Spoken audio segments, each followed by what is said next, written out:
Hello बच्चा लोग, आज के इस लेक्चर में हम बात करेंगे क्लास 10 के एक्सरसाइज 4.3 के क्वेश्चन नंबर सेकंड की।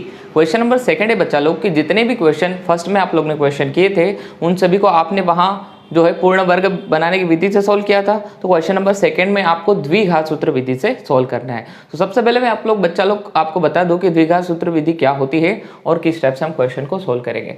द्विघात सूत्र विधि सॉल्व करने के लिए हमारे पास एक फॉर्मूला होता है x बराबर minus B plus minus under root B square minus 4ac is upon 2a। ठीक है, ये वाला फॉर्मूला हम यूज करेंगे। बस इस फॉर्मूले में वैल्यू पुट करेंगे तो हमको यहाँ से प्लस माइनस के कारण दो रूट मिल जाएंगे। एक बार प्लस का चिन्ह लेने पर आ जाएगा और एक बार माइनस चिन्ह लेने पर दोनों के दोनों रूट आ जाएंगे। तो बस यही फॉर्मूला लगाना है आपको और द्विघात सूत्र विधि से आपको क्या याद करना है, इनका मूल ज्ञात करना है। ठीक है, तो सबसे पहले बच्चा लोग आपको इनका अस्तित्व चेक करना पड़ेगा। तो मैं इस वीडियो में यहाँ पर अस्तित्व चेक नहीं कर रहा हूँ। ठीक है, अगर आपको वो अस्तित्व चेक करने वाला वीडियो देखना है तो आप क्वेश्चन नंबर फर्स्ट का वीडियो देख सकते हैं। तो वीडियो के डिस्क्रिप्शन में मैंने उसका लिंक दे रखा है, आप लोग वहां से जाके देख सकते हैं। ठीक है, तो पहले क्वेश्चन में हमने तीनों प्रश्नों का 1 2 3 चारों का अस्तित्व चेक किया है और 1 2 3 इन तीनों का अस्तित्व था वहां पर। ठीक है, और इसका अस्तित्व नहीं है तो इसको वहां पे सॉल्व नहीं किया था और यहाँ पर भी सॉल्व नहीं करेंगे। ठीक है, बात समझ में आ गई। तो अस्तित्व कैसे चेक करते हैं, डी का फॉर्मूला लगाते हैं B square minus 4ac is equal to 0 लगा के। और आप लोग चाहते हैं कि मैं इसी वीडियो में करा दूं तो चलो इसी वीडियो में कर लेते हैं। देखो बेटा, तो ये हो गया 2x square minus 7x plus 3 is equal to 0। इसको दे दो समीकरण नंबर 1। फिर वही लिखना पड़ेगा आपको, समीकरण नंबर 1 की तुलना, समीकरण नंबर 1 की तुलना व्यापक वर्ग समीकरण, व्यापक वर्ग समीकरण किससे, ax square plus bx plus c बराबर 0 इससे करने पर। ठीक है, इससे करने पर अब इससे हम तुलना कर रहे हैं तो तुलना हमेशा गुणांकों की होती है। देखो बेटा, x वर्ग का गुणांक a है और x वर्ग का गुणांक 2 है, तो a का मान आ जाएगा 2 है ना।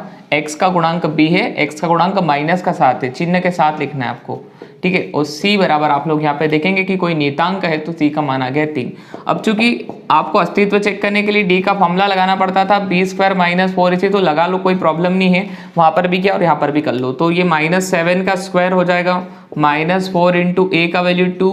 लेकिन बच्चा लोग इस वीडियो को देखने से पहले वो वीडियो जरूर देखें, आपको सारी चीजें और ज्यादा क्लियर हो जाएगी। -7 का वर्ग होता है प्लस का 49 और ये हो जाएगा 3 दूनी 6 6 चौक 24। ठीक है, तो बाहर यहाँ पे आ जाएगा 25 इनमें से घटा के, तो d का मान आ गया 25। ठीक है, यहाँ d इज ग्रेटर देन 0 है, अतः मूलों का अस्तित्व होगा। ठीक है, देयरफॉर रूट्स आर एग्जिस्ट। इसलिए मैंने आपको कहा कि आप वो वीडियो जरूर देख ले, तो आपको पता चल जाएगा कब मूल का अस्तित्व होता है, कब अस्तित्व नहीं होता। तो यहाँ मूलों का अस्तित्व होगा। ठीक है, जब d 0 से बड़ा आ जाए या 0 के बराबर आ जाए तब मूलों का अस्तित्व होता है। ठीक है, अब -7 का वर्ग करके तो आपको दिखाने की आवश्यकता नहीं है मुझे, 49 होता है। -7 में -7 का गुणा करोगे माइनस माइनस प्लस होगा और 7 7 49 हो जाएगा। ठीक है, अब हम लोग यहाँ पर द्विघात सूत्र का प्रयोग करते हैं। ठीक है, तो द्विघात सूत्र से, इसको श्रीधराचार्य का सूत्र भी कहते हैं। ठीक है, द्विघात सूत्र से इसको हम देखो इन जनरल इसे भी बोलते हैं श्रीधराचार्य की सूत्र विधि। ठीक है, तो जो आपका भी सिलेबस चेंज हो चुका है, पहले एमपी बोर्ड की बुक से हम लोग पढ़ा करते थे, आप लोग पढ़ते हो एनसीईआरटी की बुक में। एनसीईआरटी की बुक में इसका नाम दे रखा है द्विघात सूत्र। ठीक है, उससे पहले हिंदी में लिखा होता था, हिंदी मीडियम वाली जो एमपी बोर्ड की बुक्स थी उसमें श्रीधराचार्य की सूत्र विधि। ठीक है बच्चा लोग, तो यहाँ हम लोग अगर हम बात करें तो क्या होता है क्वाड्रेटिक फॉर्मूला या द्विघात सूत्र, तो x बराबर -b प्लस और माइनस करनी के अंदर बी स्क्वायर माइनस 4ac बटे में 2 है। ठीक है, तो x बराबर माइनस यहाँ पे लगा दिया, ये तो इसका ही चिन्ह है, b का मान, तो b का मान क्या है माइनस का 7, ये रहा b का मान है माइनस का 7, फिर प्लस माइनस, फिर ये मान पूरा आप निकाल चुके हो करनी, ये देखो बी स्क्वायर माइनस 4ac का मान कितना है 25, आप सीधे यहाँ पर पुट कर सकते हो। ठीक है, या आप फॉर्मूले में एक और शॉर्टकट लिख सकते हो ऐसा, -b प्लस माइनस करनी में d बटे में 2 है ना। इतना पूरा लिखो कि d लिखो, इतने पूरे को ही हम क्या कहते हैं d। ठीक है, तो सीधे आप वैल्यू पुट कर दो क्योंकि ये आप निकाल चुके हो पहले यहाँ पर 25।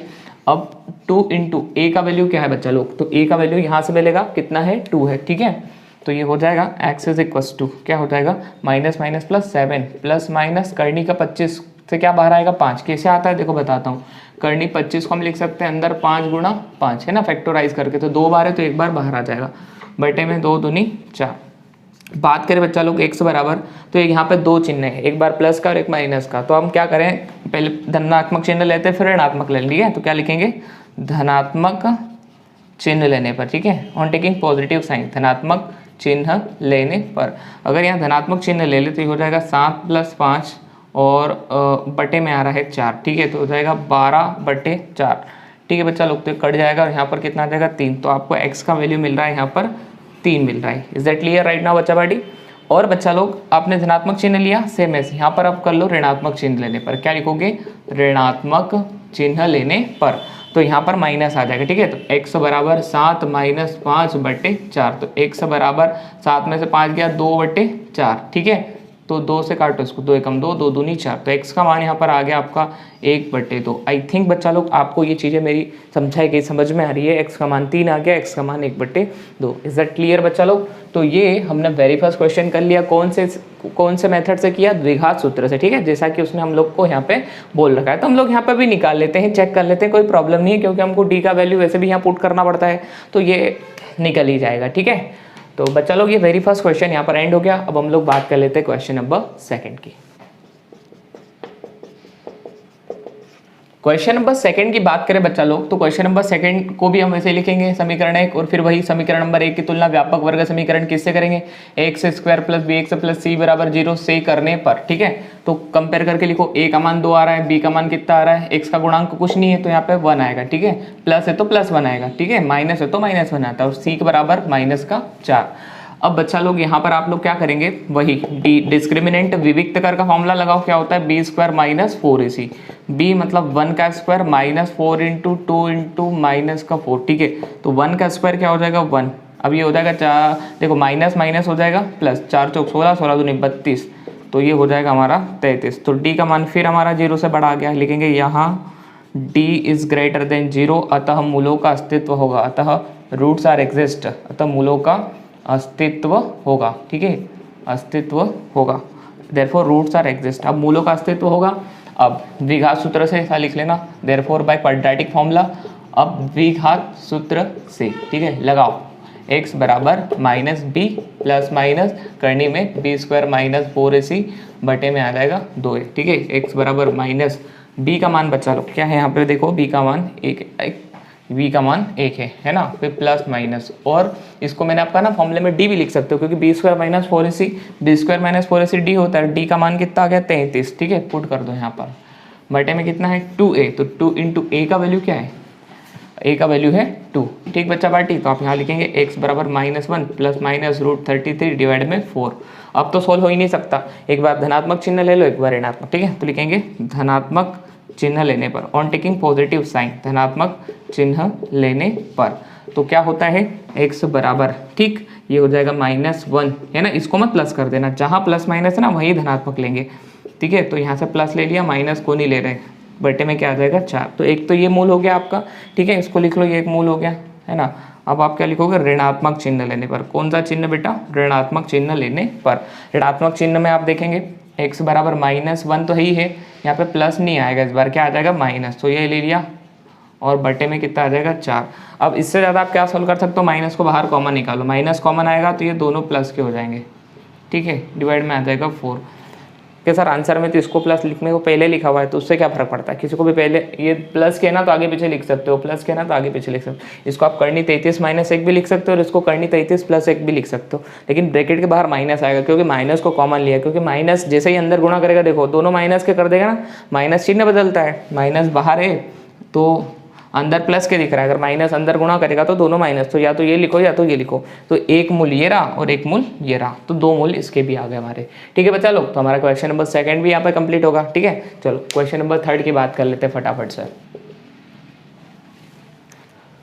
क्वेश्चन नंबर 3 की अगर हम बात करें बेटा, तो इसको हम मान लेते हैं समीकरण नंबर 1, ठीक है, फिर वही लिखेंगे समीकरण नंबर 1 की तुलना किससे करेंगे? की तुलना व्यापक वर्ग समीकरण, ठीक है, आप लोग लिख लेना व्यापक वर्ग समीकरण x² + bx + c = 0 से करने पर।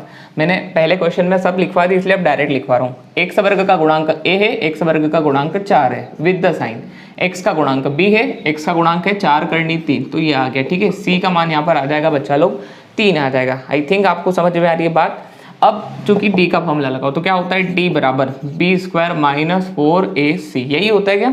ठीक है। अब which implies d is equal to b का स्क्वायर, मतलब किसका स्क्वायर? इसका, तो 4√3 का स्क्वायर कर दिया -4 × a का वैल्यू आएगा 4, c कितना आएगा यहाँ पे 3 आ जाएगा, ठीक है। चलो डी बराबर कितना हो जाएगा, ये हो जाएगा 4√3 का स्क्वायर। 4√3 का स्क्वायर कल भी बताया था मैंने 48 होता है शायद। 4√3, 4 4 दा 16, √3 और √3 से मल्टीप्लाई 3 हो जाता है। देखो करनी 3 और करनी 3 का गुणा करेंगे तो यहाँ पर आएगा ऐसा, दोनों अंदर हो जाएंगे एक साथ, और जब 2 बार होते हैं तो एक बार बाहर आ जाएगा, तो ये हो जाएगा 48। ठीक है, तो इतना एक्सपांसन जो है 48 देगा। यहाँ पे वर्ग किसका वर्ग दे देगा, 4 करनी 3 का वर्ग देगा 48। 4 चौक 16, 16 तिया 48। ठीक है, ये भी बताया था कल मैंने कि यहाँ पे d0 आ गया, तब मूल इसके 2 आएंगे लेकिन एक जैसे ही आएंगे, अलग अलग नहीं आ सकते क्योंकि d0 आ गया। ठीक है, तो लिखेंगे अतः मूलों का अस्तित्व होगा, देयरफॉर रूट्स आर एग्जिस्ट। अतः मूलों का क्या होगा बच्चा लोग, अस्तित्व क्या होगा, है ना, लिख लिया, अतः मूलों का अस्तित्व होगा। चलो अब क्या लिखेंगे, अब द्विघात सूत्र से। कौन से फॉर्मूले से बेटा, द्विघात सूत्र से। ठीक है, चलो लिखो जरा क्या होता है, देखो x बराबर -b प्लस माइनस करने के अंदर b स्क्वायर माइनस 4ac बटे में 2a। ठीक है, तो क्या हो रहा है कि x बराबर -b की जगह वैल्यू लिखो जरा, p का वैल्यू क्या है, यहाँ पे मैंने डायरेक्ट लिख दिया क्या, a बराबर 4 था और b बराबर 4 करनी 3। ठीक है, तो b का वैल्यू है 4 करनी 3 प्लस माइनस, इसका तो पूरा वैल्यू निकाल लिया हमने, क्या आया 0, तो रूट में 0 लिख दो, कोई फर्क नहीं पड़ता। बटे में क्या है 2 इंटू a का वैल्यू क्या है, a का वैल्यू है 4। ठीक है, तो x बराबर -4√3, क्योंकि √0 का वैल्यू तो 0 होता है, किस है ना, 0 को कहीं पे लिखो वैल्यू 0 देगा, पीछे कोई मतलब नहीं है, प्लस माइनस 0 लिख लो बस। ठीक है, बटे में क्या आएगा 2 चौक 8। ठीक है, अब देखो 4 से कट जाएगा, कितनी बार कटेगा, 2 बार, है ना। फाइनली क्या मिला, x बराबर माइनस करनी 3 प्लस माइनस 0 बटे 2। एक बार धनात्मक चिन्ह ले लो, एक बार ऋणात्मक। ठीक है, तो यहाँ पे लिख लो धनात्मक चिन्ह लेने पर x बराबर माइनस करनी 3 प्लस 0 बटे में 2, तो क्या आएगा माइनस का करनी 3 बटे 2, क्योंकि 0 जोड़ने से कोई फर्क ही नहीं पड़ेगा। अब लिख लो माइनस का चिन्ह लेने पर। ठीक है, तो x बराबर माइनस का करनी 3 माइनस का 0 बटे में 2, तो वापस -0 करने से भी कोई फर्क नहीं पड़ता। तो आप लोग देख रहे हैं यहाँ पर एक मूल जो है माइनस करनी 3 बटे 2 और दूसरा भी वही आया माइनस करनी 3 बटे 2। ठीक है बेटा, तो आई थिंक ये क्वेश्चंस जो है आपको समझ में आ चुका है, तो क्वेश्चन नंबर 3 भी हो गया। ठीक है, now let us talk to question 4। अगर इसके मूल का अस्तित्व चेक करेंगे तो वही नहीं होगा, तो इसके मूल निकालना भी नहीं पड़ेंगे। ठीक है, लेकिन आप लोग नहीं चेक करना चाहते तो चलो मैं ही चेक करके दिखा देता हूँ आपको। 2x² plus x plus 4 is equal to 0। Equation 1 ले लेना, कंपेयर कर लेना, किससे करोगे, x² plus bx plus c बराबर 0 से a का मान आएगा 2, b का मान आएगा, x का गुणांक कुछ नहीं मतलब 1 है और c बराबर आ गया 4। चलो d का फॉर्मूला लगाओ b² माइनस 4ac। ठीक है, तो ये हो गया आपका फॉर्मूला, d बराबर b का वर्ग मतलब 1 का वर्ग माइनस 4 गुणा 2 गुणा 4। ठीक है, 1 का वर्ग 1 माइनस 4 चौक 16, 16 दूनी 32। ठीक है, समझ में आया, 4 चौक 16, 16 दूनी 32। अब 1 में से 32 घट जाएगा, कितना आएगा माइनस का 31, तो d इज लेस देन 0, है ना। अतः मूलों का अस्तित्व नहीं होगा, अतः मूलों का अस्तित्व नहीं होगा। जब d माइनस में आता है मतलब 0 से छोटा आता है तो मूलों का अस्तित्व नहीं होता। अब मूलों का अस्तित्व ही नहीं है तो बेटा इसको सॉल्व करने की तो बात ही नहीं होती। ठीक है, तो आई थिंक बच्चा लोग आपको ये चारों के चारों क्वेश्चन समझ में आएंगे। यदि क्वेश्चन समझ में आए वीडियो को लाइक करो और अपने फ्रेंड के साथ शेयर कर देना, और चैनल पर नए हो तो चैनल को सब्सक्राइब कर लो और नोटिफिकेशन बेल को ऑन करके ऑल कर लेना, ताकि हर टाइप का वीडियो का नोटिफिकेशन आपके पास सबसे पहले आएगा। बच्चा लोग पढ़ते रहिए, ऑल द वेरी बेस्ट।